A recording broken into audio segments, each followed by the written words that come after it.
और नए नए भंडार खोजने की दिशा में हम प्रवृत्त हैं, हम प्रयास कर रहे हैं। हमने पिछले वर्ष उसी दिशा में एक महत्वपूर्ण कदम रखते हुए समुद्र मंथन की घोषणा की थी और पिछले दिनों हमने 85,000 करोड़ रुपए इस काम के लिए आवंटित करके काम को गति देने का निर्णय कर लिया है। मेरे प्यारे देशवासियों, एनर्जी सिक्योरिटी, इसका मैंने कहा कि हमें ऑल्टरनेट स्रोतों की तरफ भी पूरी शक्ति लगाना बहुत जरूरी है और इसलिए ऊर्जा का सही इस्तेमाल बढ़ाते हुए भारत इसी दिशा में आज तेजी से काम कर रहा है।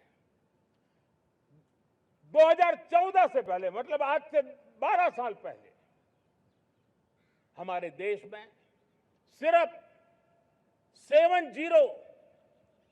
70 शहरों में पाइप से गैस की व्यवस्था थी, पाइप से गैस डिस्ट्रीब्यूशन होता था। 12 साल में इन 70 शहरों को हमने 700 शहरों तक पहुंचा दिया है। ये होती है रफ्तार, ये होता है विस्तार। 2014 के पहले मुश्किल से 20-22 लाख घरों में पाइप से गैस पहुंचता था। आज 1.25 करोड़ घरों में पाइप से गैस पहुंचाने का काम हो रहा है। 12 वर्ष पहले देश में सोलर एनर्जी की कैपेसिटी सिर्फ 2 गीगावाट थी। 2 गीगावाट, आज 160 गीगावाट हमने प्राप्त किया है लक्ष्य। मेरे प्यारे देशवासियों, मैं एक और जानकारी देता हूं। हमने इसका लाभ देश के मध्यम वर्ग को, सामान्य परिवार को मिले, इस तरफ भी उतना ही ध्यान केंद्रित किया। हमने पीएम सूर्यघर मुफ्त बिजली योजना चालू की और आज मुझे संतोष है कि इतने कम समय में 50 लाख घरों का सोलर एनर्जी का काम हम आंकड़ा पार कर चुके हैं। तेजी से चल रहा है और उसके कारण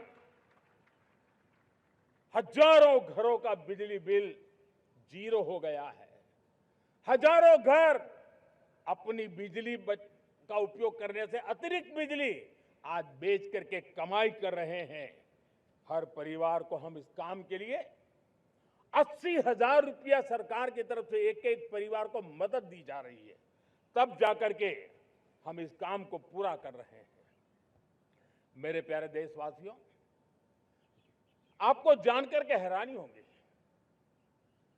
ये जो हमारी रेलवे है उसका इलेक्ट्रिफिकेशन का काम हमारे देश में 1925 में शुरू हुआ था।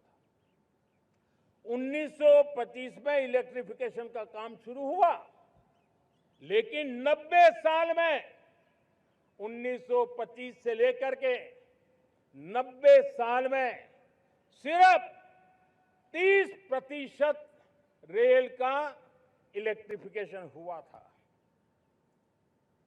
यानी 90 साल में 30%। हमारी रफ्तार देखिए, लक्ष्य को पाने के लिए हमारी दौड़ देख लीजिए। हमने एक दशक के अंदर 100% काम पूरा कर दिया। 90 साल में 30%, 10 साल में 70%, ये होता है काम।